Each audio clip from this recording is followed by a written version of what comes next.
అప్పుల బాధలు వెంటాడుతున్నాయా? అయితే 6 JVR వారి జాతిరత్నాలు ధరించండి. హలో అండి, అందరికీ నమస్కారం. నేను మీ కట్టా కార్తీక్. ఇవాళ చేదు వార్తగా చెప్పుకోవాలి. పిష్ వెంకట్ ప్రముఖ సినీ నటుడు, హాస్య నటుడు.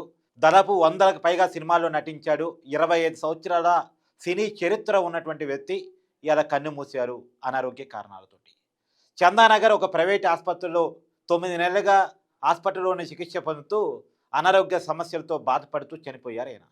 అయితే ఇతను చనిపోయాడా, చంపేశారా అనేటువంటి మాట నేను ఎందుకు వాడుతున్నానంటే, ఒక 50 లక్షల రూపాయలు సినిమా ఇండస్ట్రీ నుంచి కనుక సహాయం కనుక అంది ఉంటే పిచ్చి వెంకట బతుకుండేవారు. 2 కిడ్నీలు ఫెయిల్ అయ్యాయి. 4 సంవత్సరాల నుంచి షుగర్ వ్యాధితో బాధపడతా ఉన్నారు. కాలుకు దెబ్బ జరిగింది, ఇన్ఫెక్షన్కి గురైంది. కాలు అది డయాలసిస్ కొనసాగుతూ ఉంది. ఇంకో పక్క 2 కిడ్నీలు ఫెయిల్ అయ్యాయి. 9 నెలలుగా హాస్పిటల్లోనే ఉన్నాడు.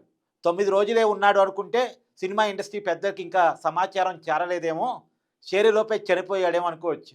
కానీ 9 నెలలుగా హాస్పిటల్లోనే బెడ్ మీద ఉన్నాడు. ఇతని గురించిన అనేక వార్తలని మనం టీవీ ప్లే చేసింది. ఇంటర్వ్యూ కూడా తీసుకొని సమాజానికి చూపించింది ఇతనికి ఉన్నటువంటి పరిస్థితిని. మనం టీవీ కొంత ఆర్థిక సహాయం కూడా చేసింది. సినిమా ఇండస్ట్రీ నుంచి స్పందించాలని కోరింది. వాళ్ళ కుటుంబ సభ్యులు ఆవేదన వ్యక్తం చేశారు. అనేక యూట్యూబ్ ఛానళ్ళు కూడా ఇంటర్వ్యూలు ఇచ్చారు. అనేక మంది కూడా ఇంటర్వ్యూలు చేశారు. అయితే సినిమా ఇండస్ట్రీ నుంచి ఎందుకు అందాల్సిన సాయం అందలేదు? ఒక పక్క cinema industry, Tollywood industry pan India స్థాయికి పోయింది. 100ల కోట్లు, 1000 కోట్లు పెట్టి సినిమా తీసే స్థాయికి, కలెక్షన్స్ రాబట్టుకునే స్థాయికి తెలుగు సినిమా వెళ్ళింది. మన తెలుగు హీరోలు 100ల కోట్ల రూపాయలు రెమ్యునరేషన్ తీసుకునే స్థాయికి వెళ్ళారు. 100ల కోట్ల రూపాయలు ఒక్క సినిమాకి రెమ్యునరేషన్ తీసుకునే స్థాయికి మన తెలుగు హీరోలు వెళ్ళారు. ఒక రకంగా చెప్పాలంటే భారతదేశంలో పెద్ద పరిశ్రమ ఏదంటే బాలీవుడ్ కాదు, టాలీవుడ్ అనుకునే స్థాయికి మన తెలుగు పరిశ్రమ చేరింది. 1000 కోట్లు పెట్టుబడి పెట్టగలిగే స్థాయిలో మన నిర్మాతలు, 100ల కోట్లు రెమ్యునరేషన్ తీసుకునే స్థాయిలో మన హీరోలు, ఆ సినిమాని హ్యాండిల్ చేసే స్థాయిలో మన డైరెక్టర్లు చేరారు. కానీ ఎందుకో మొత్తం సినిమా ఇండస్ట్రీ 100కు పైగా సినిమాలో నటించాడు ఇతను. చాలామంది హీరోలతో పరిచయం ఉంది, చాలామంది డైరెక్టర్లతో పరిచయం ఉంది, చాలామంది నిర్మాతలతో పరిచయం ఉంది. కానీ ఎందుకు ఒక 50 లక్షల సహాయం ఇతనికి అందలేదు? సరే, కొంతమంది హీరోలు స్పందించారు, 2 లక్షలు 3 లక్షలు ఇచ్చారు. కానీ ఇతనుకున్నటువంటి అనారోగ్య పరిస్థితులకి ఆ సహాయం సరిపోలేదు.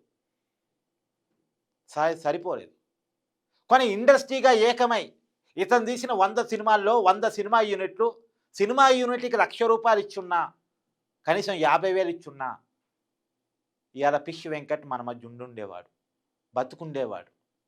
అందుకనే సినిమా ఇండస్ట్రీ పట్టించుకోకపోవటం ఫలితంగా ఇవాళ పిష్ వెంకట్ చనిపోయాడేమో అనిపిస్తూ ఉంది.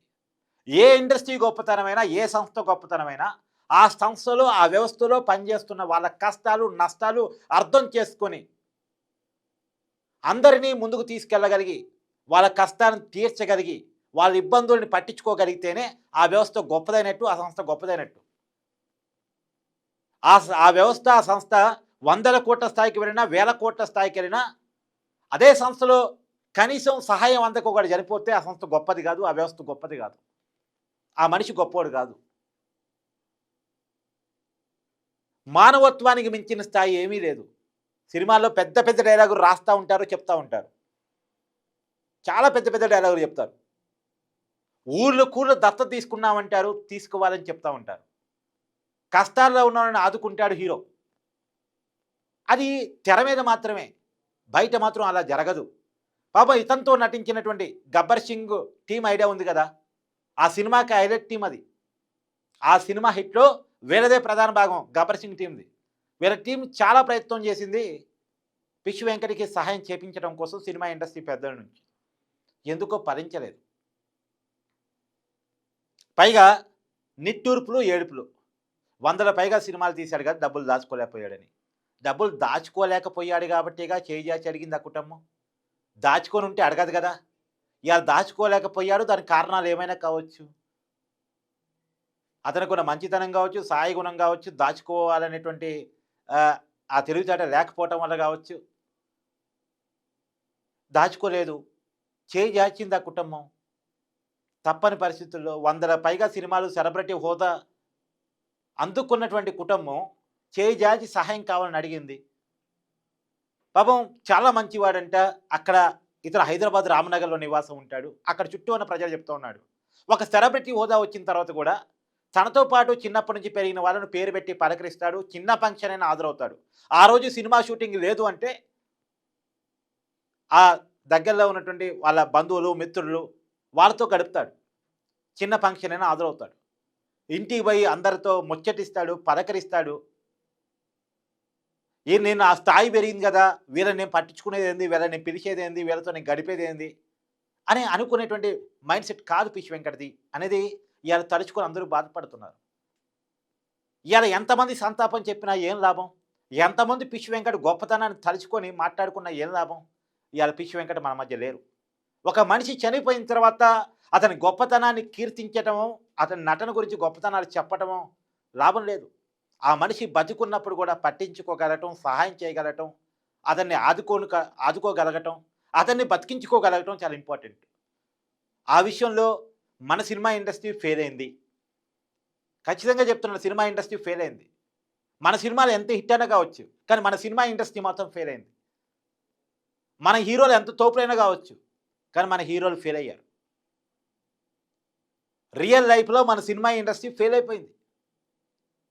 నిజానికి పిచ్చి వెంకట మరణం వెనకాల సినిమా ఇండస్ట్రీ వివక్ష, నిర్లక్ష్యం ఉంది అని నాకు అనిపిస్తుంది. దయచేసి దాని మీద మీ కామెంట్ కూడా నాకు తెలియజేయండి. ఎంత పెద్ద పెద్ద హీరోలండి 100 కోట్లు తీసుకున్నారు రెమ్యునరేషన్స్. చేయలేరా?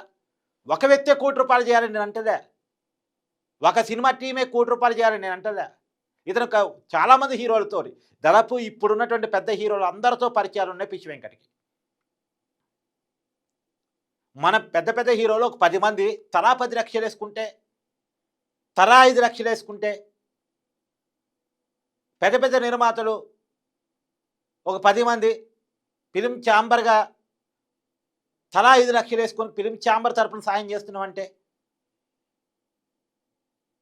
హీరోలు, నిర్మాతలు, డైరెక్టర్లు ఈ 3 విభాగాలు కలిసి పెద్ద పెద్దోళ్ళంతా కలిసి ఒక 20, 30 మంది తలా ఒక 3 లక్షలు వేసుకుంటే 90 లక్షలు కదా!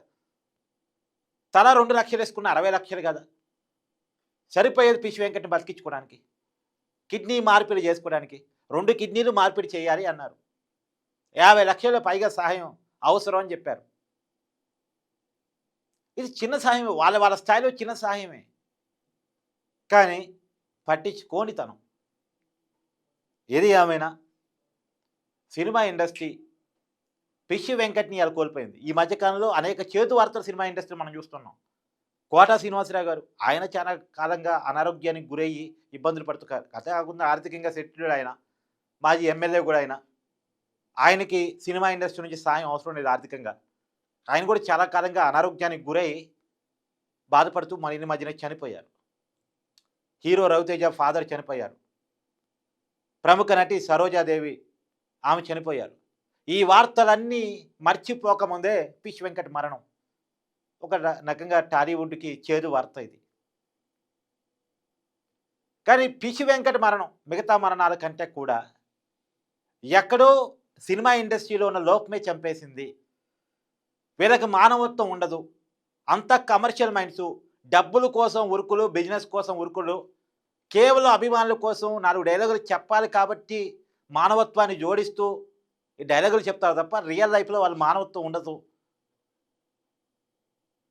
వాళ్ళ కారణంగా చనిపోయినా సరే ఒక 10 లక్షలు ఇచ్చి చేతులు దులుపుకున్నాం అనుకునేటువంటి మైండ్ సెట్ వాళ్ళది. వంత పిట్టి మైండ్ సెట్గా ఉంటారు వాళ్ళు, కమర్షియల్గా ఉంటారు వాళ్ళు అనేది అర్థమైపోతూ ఉంది ఇన్సిడెంట్ చూస్తూ ఉంటే. బట్ నేను చెప్పిన దాంట్లో తప్పేమన్నా ఉందా లేదా కామెంట్ చేసే ప్రయత్నం చేయండి. ఎందుకంటే వీళ్ళ కుటుంబం బాధపడుతుంటే కొంతమంది ఫేక్ కాల్ చేసి రేపు ప్రభాస్ మేనేజర్ వస్తారండి, మీకు ₹2 కోట్ల ఇస్తారని చెప్పటం. లేదు రవితేజ రేపు మీ ఇంటికి వస్తున్నారండి, హాస్పిటల్కి వస్తున్నారండి, 20 లక్షలు ఇవ్వబోతున్నారండి అని చెప్పడం అట. అంతా ఉట్టిదే, ఫేక్. ఎవరు అనామకులు, ఫేక్ కాల్స్. మళ్ళీ అవి సోషల్ మీడియాలో వైరల్ కావటం. నిజంగానే ప్రభాస్, పిచ్చి వెంకట అందరూ భ్రమించారు. నిజంగా ప్రభాస్ మంచి మనసున్న నటుడు, దాంట్లో ఏం భిన్నాభిప్రాయం లేదు. వరదల సహాయం అప్పుడు విజయవాడలో వరదలు వచ్చినప్పుడు కానీ, కేరళలో వరదలు వచ్చినప్పుడు కానీ మంచి సహాయమే చేశాడు. కాబట్టి నిజంగానే సాయం చేశాడేమో అనేటువంటి ఆలోచనకి అందరూ వచ్చారు ఆ వార్త వైరల్ అయిన తర్వాత. కానీ అది అబద్ధం నా కుటుంబం చెప్పుకుంది. ఏదైనా పిచ్చి వెంకట విషయంలో సినిమా ఇండస్ట్రీ నిర్లక్ష్యాన్ని మాత్రం కొంత ప్రశ్నించారేమో. ఎందుకంటే ఎందుకు ప్రశ్నిస్తున్నా అంటే రేపొద్దున పిచ్చి వెంకట్ లాంటి వాళ్ళకి ఇంకెవరకు ఆపద రావచ్చు, ఇంకెవరికో కష్టం రావచ్చు. వాళ్ళ విషయంలో వివక్ష జరగకుండా ఉండాలంటే ఇప్పుడే ప్రశ్న రావాలి, లేవనెత్తాలి. సినిమా ఇండస్ట్రీ కూడా రివ్యూ చేసుకోవాలి. అవును, మన నిర్లక్ష్యం వల్ల ఒక మంచి నటుడిని కోల్పోయాం. దాదాపు 100 సినిమాల్లో 25 సంవత్సరాల కెరీర్ ఉన్న నటుడిని మనం పట్టించుకోలేకపోయాం. మనతో పాటు 25 సంవత్సరాలు కలిసి ట్రావెల్ చేశాడు. మనతో పాటు అనేక సినిమాల్లో నటించాడు. మన బ్యానర్‌లో నటించాడు. మనతో పాటు నటించాడు. ఇయాల కేవలం మనం పట్టించుకునుంటే బతికుండేవాడు. అనేది కనీసం అర్థం కావాలి. అర్థం కావాలి కాబట్టి నేను ఈ ప్రశ్న లేవనెత్తుతున్నాను. ఎవరినో విమర్శించాలనో, ఎవరినో ఎత్తి చూపాలనో కాదు. ఇది ఖచ్చితంగా రివ్యూ జరగాల్సిన విషయం అనేది నా వ్యక్తిగత అభిప్రాయం. Thank you.